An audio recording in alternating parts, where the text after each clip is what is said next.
Hey, welcome back to Higher Cooking. Today we're going to have a lot of fun and we're going to do our very first steps at making bone-in pork belly. I'm really excited about this. I was kind of motivated by doing this particular recipe by Jeremy Yoder, or the Mad Scientist Barbecue guy. That's on YouTube. If you don't follow him, please do. I'll make sure that his contact information is in the notes. It's a great follow. He has great recipes.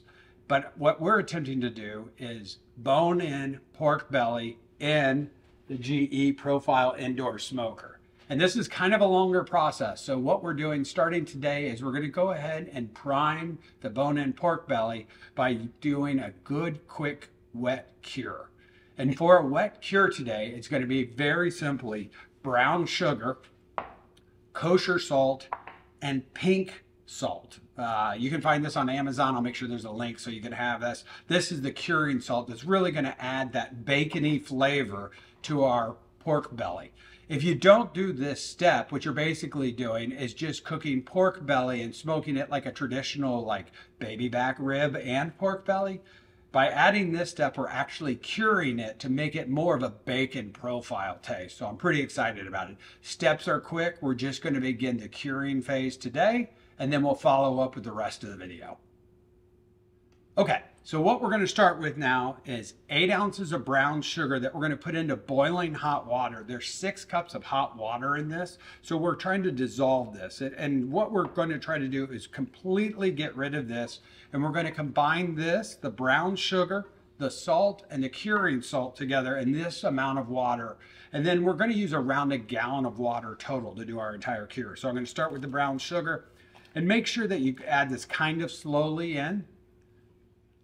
Okay, so we've added the brown sugar, and now we want to add the kosher salt. Again, 5 ounces of kosher salt to this mix again. And again, the challenge here is to make sure we get this fully dissolved. So you need boiling hot water. Go ahead and give it a good quick stir all the way through. And finally, we're going to add 1/2 ounce of the pink curing salt. Now that we've got all the ingredients added to this mixture and it's fully dissolved, the steps that we want to do next is cool this down. So I'm going to take this 6 ounces of hot water with all of our spices, sugars in it, and then transfer that into a pot with ice and about 8 more cups of cold water. That way we can bring this cure down to a temperature that's not going to cook the meat when we put it in. Okay, so let's begin the process of preparing the bone-in pork belly for the cure. What I'm going to attempt is to create individual ribs and cure those so it will speed up the curing process. You can also do this as a whole piece like this, and it will probably take longer. I believe it's going to take around 4 days to cure this properly. So what I want to do now is flip this over, identify where the bones are, and then simply cut down the middle between the two with a very sharp knife to create an individual single rib. And my God, I don't know if you can see this, but it is outstanding. The pork belly's fat and the pork along with the bone. Imagine what this is going to be like when it's smoked. I'm so excited. So we're going to go ahead and prepare the rest of this, and then we're going to transfer it to our tray and then begin the curing process. Okay. Now you can see we parted out the pork belly. So in this case, we got around 11 equal portions. So let's begin the process now. We're going to simply take a good container, something that has a lid on it. This is a nice little Tupperware piece that I have. And I'm simply going to put our pork belly individual ribs in here. I don't want them to really sit on top of each other too much. I want to keep them spread to one single layer so I can get a good cure on in here. And what I'm going to do is take our cure and fill this so that we're completely covering these.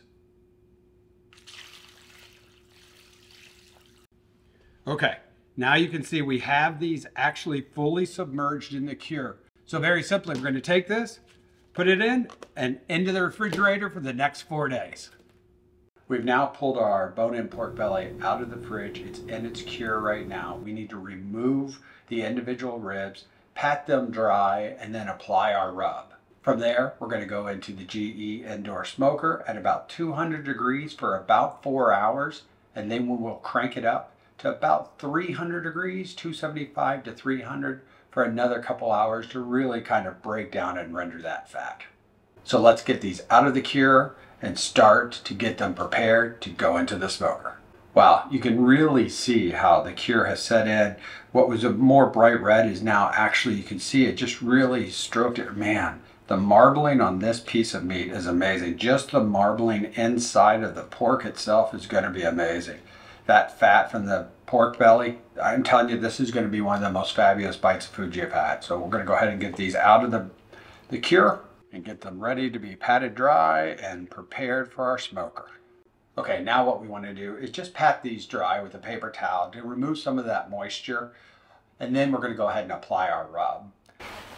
Patting these down just a little, dry them off so I can get these prepared to be spiced. Man, they look good. Now let's put together a rub for our bone-in pork belly. We want to limit the amount of salt that we add to our rub. So a lot of commercial rubs will have additional salt added into them. And so we want to stay away from that. So what we're going to do today is focus on some sugars and a little bit of pepper and spices to really give it that nice kind of almost barbecue rubby taste, but still leaning more towards the bacon profile. Okay, so what we're going to do is start with 2 tablespoons of butcher cut black pepper, 2 tablespoons of granulated honey, 1 tablespoon of chili powder, 1 full tablespoon of coriander, 2 tablespoons of granulated maple sugar, 2 tablespoons of granulated garlic, not powder, 1 full tablespoon of ancho chili. And last but not least, 2 tablespoons of brown sugar as well to the mix. I'm partial to brown sugar. I love brown sugar whenever I do ribs. So somehow, inevitably, it always finds its way into my rubs. Now that we've got our ribs out and patted dry, we're going to apply our rub. See, I'm putting a nice solid layer on this. I'm going to want to make sure I get these covered completely in this rub. Once again, I like to just give it a nice little rub itself, pat it all in, make sure it's there. Flip them over, make sure we get the other sides really well.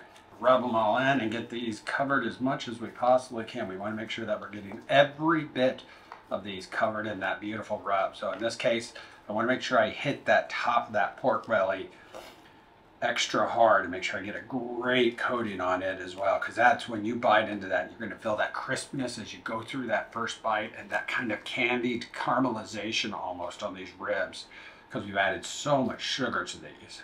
Now that we've got these fully done, I'm going to transfer these over to our smoking racks and get them loaded into our GE indoor smoker. All right, now to make my life just a little easier, I'm going to go ahead and put these on the trays and then put the trays into our smoker.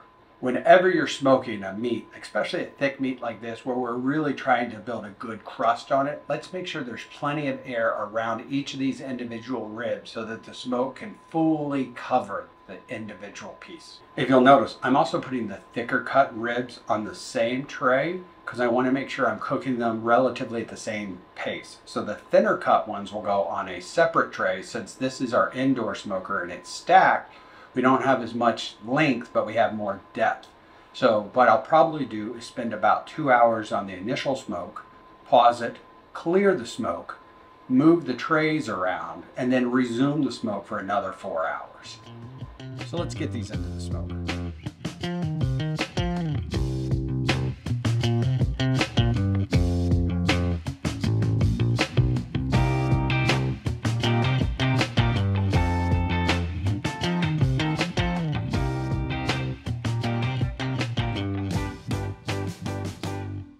I like to finish this bone-in pork belly with a slight glaze to give a little shine to really make that beautiful bone-in pork belly pop. So what I did was created a very simple glaze using equal parts barbecue sauce, honey, and bourbon. This is a real quick, simple glaze, nothing too advanced. We'll get into making our own barbecue sauce soon, but for the time being, we figured we'd keep it simple so you can follow along.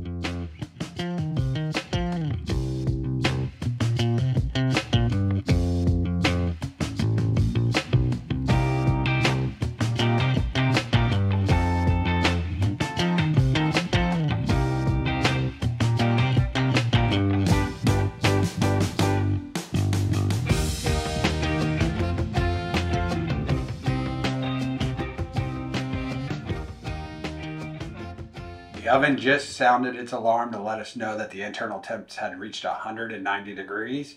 And now I'm going to pull the bone-in pork belly. Can't wait to see how these look. Wow, they're sizzling. They smell amazing. I think this is going to be the best ribs ever made in this oven. There is our first set of these. There are the glazed ones. Okay, they're out of the smoker and they look amazing. We're going to go ahead and get these onto a plate. We'll let them rest for a little bit and then we're going to give them a try.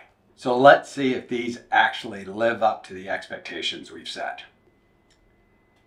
This is a beautiful, beautiful example of what a bone-in pork belly looks like. You can see the bone in the baby back rib that we're really pretty much expecting, but then this top layer is a layer of meat and fat that comes directly from the pork belly. And so I'm really excited for this bite. I hope it's great, but let's give it a shot.